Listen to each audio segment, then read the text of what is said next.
I don't know if you saw this or not, maybe not.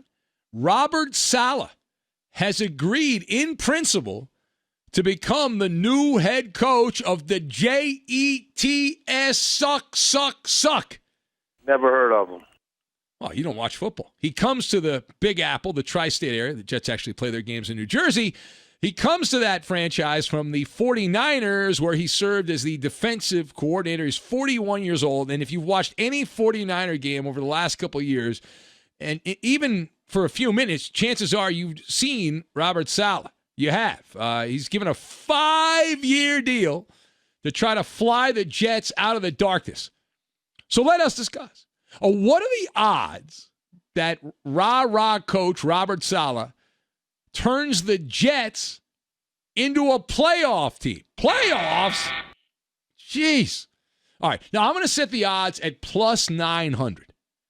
The Maller Sportsbook, plus 900, which implies only a 10% chance. I think I'm going high on 10%, right? Because he's not going to make it 5 years if the team's terrible. And obviously, if they're good, it won't matter. So I've got Tom Hanks, Q score, and Bermuda.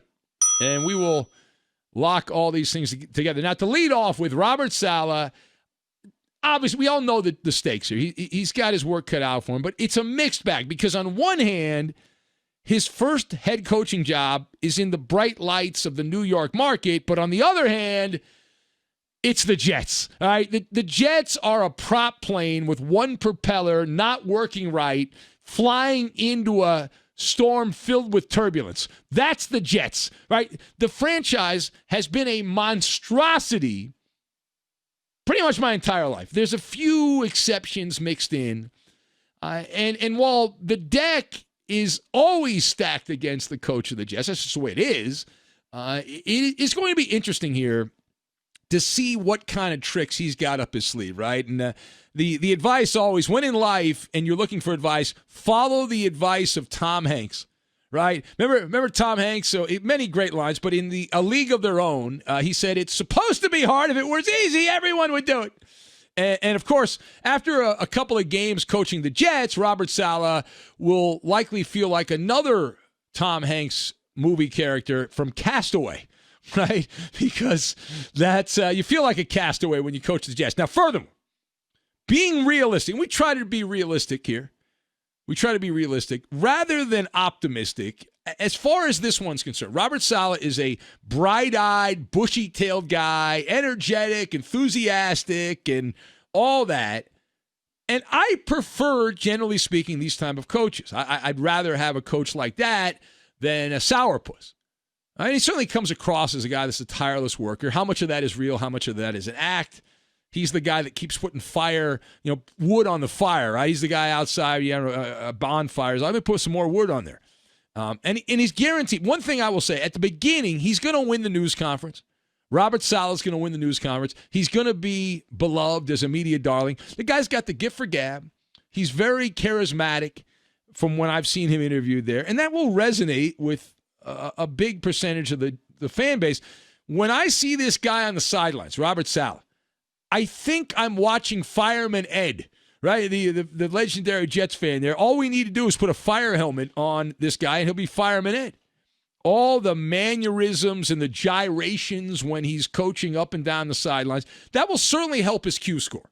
All right, that's going to help your Q score. Unfortunately, what is bound to happen and what typically happens with these rah-rah coaches is the workload begins to wear you down. It's one thing to run up and down the sidelines and wave your arms in the air and go crazy and point and shout and all that stuff when you're winning or you haven't coached a game yet, but when you're 0-6 or 1-7, it does not quite resonate the same. You look like a clown. And I will point out that he's the perfect hire for the Jets because he hasn't lost a game yet. Once he loses a game, then anybody they were to hire would have been the perfect hire because he hasn't lost a game yet. And he's going to talk big things about the future and all that. Now, the last thing, all right, forget the whole coaching football angle. Robert Saleh has been essentially named not only the Jets coach, that's a secondary role. He's also the grand marshal of the Junkyard Jamboree, which is the Jets locker room. And I think there's a ribbon that comes with that. I think they give you a crown that you can wear. I think you've got that as well. And Saleh has been building up for this gig for several years. And I mentioned this earlier. You cannot watch a 49er game. You could not over the last couple of years without seeing the talking heads in the booth propping up Robert Saleh, campaigning for him every chance they get. Now, part of that is because, and a large part of it is he's good TV. He's really good TV. TV directors, the producers, love to put the energetic, cartoon-like movements of this guy on because it's good TV. If he's standing there not moving around, it's not good television. And so those efforts paid off. Now, we're going to find out what kind of handyman Robert Saleh is, because this is the Jets' broken sewer line, and there are mounds of crap piling up around there. You got Sam Darnold, who's a bust. Trevor Lawrence is not walking through that door unless Urban Meyer takes stupid pills, so that's not going to happen. If the Jets keep the number 2 pick, there's a chance they trade it, but if they keep the number 2 pick, there are 2 quarterbacks, ironically enough, who are projected just behind Trevor Lawrence. One of them is BYU's Zach Wilson. The other, the much more publicized Justin Fields of The Ohio State University. But then there's the Temptation Island. Devontae Smith. Devontae Smith looked like a beast against the competition this year and was the dominant player in college football as a wide receiver. And you're looking around and you're saying, boy, you get a receiver like that, my God. But will the Jets go down that road? Will they go down that road? Devontae Smith took the lunch of Ohio State in that championship game, which apparently I was the only one to watch with like 2 other people.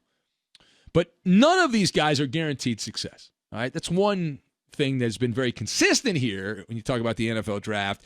They are lottery tickets. You know, they're coulda, shoulda, woulda, might be, maybe, give it a chance. When you work for the Jets, though, right, you're not only flying through turbulence, you're flying into the Bermuda Triangle is what you're doing, right? You're in the triangle, the Devil's Triangle, and there's a high probability that you're going to disappear because of not paranormal activity, although that does happen, football incompetence. The other thing here, all right, and the reason I'm not as optimistic about Robert Saleh, I don't know a lot about him other than the fact that he runs up and down the sidelines and goes rah-rah, and I've seen some interviews. He seems like a nice guy. Urban Meyer, I know, can do the job. I'm convinced Urban Meyer can do the job. I'm not convinced about this guy. He's going to have to show me. And then you look at the AFC East, and as competitive as the AFC South is with Indianapolis and Tennessee, Houston sucks. Jacksonville can pass Houston by, and Indianapolis is a wild card. AFC East, though, Bill Belichick is still lurking around. Patriots are going to get a bunch of defensive players back. They've got a little bit of a higher draft pick this year to play with in the first round, and so they've got a little bit of movement there that they can make to improve the team. They got to find a quarterback, obviously. Josh Allen, not my cup of tea, but he's improved in Buffalo. We'll see if he shuts up the Ravens and the Buffalo wins this weekend. And then Brian Flores seems like he knows what he's doing in Miami. And those are the teams that the Jets are going to have to get by in order to get to the postseason. Do you see the reasons to be skeptical? And just, it's the Jets. It's just the Jets. And whatever they touch turns to you know what. It's always been that way. And maybe it'll change at some point, but I'm going to be in a show-me state of mind on this one.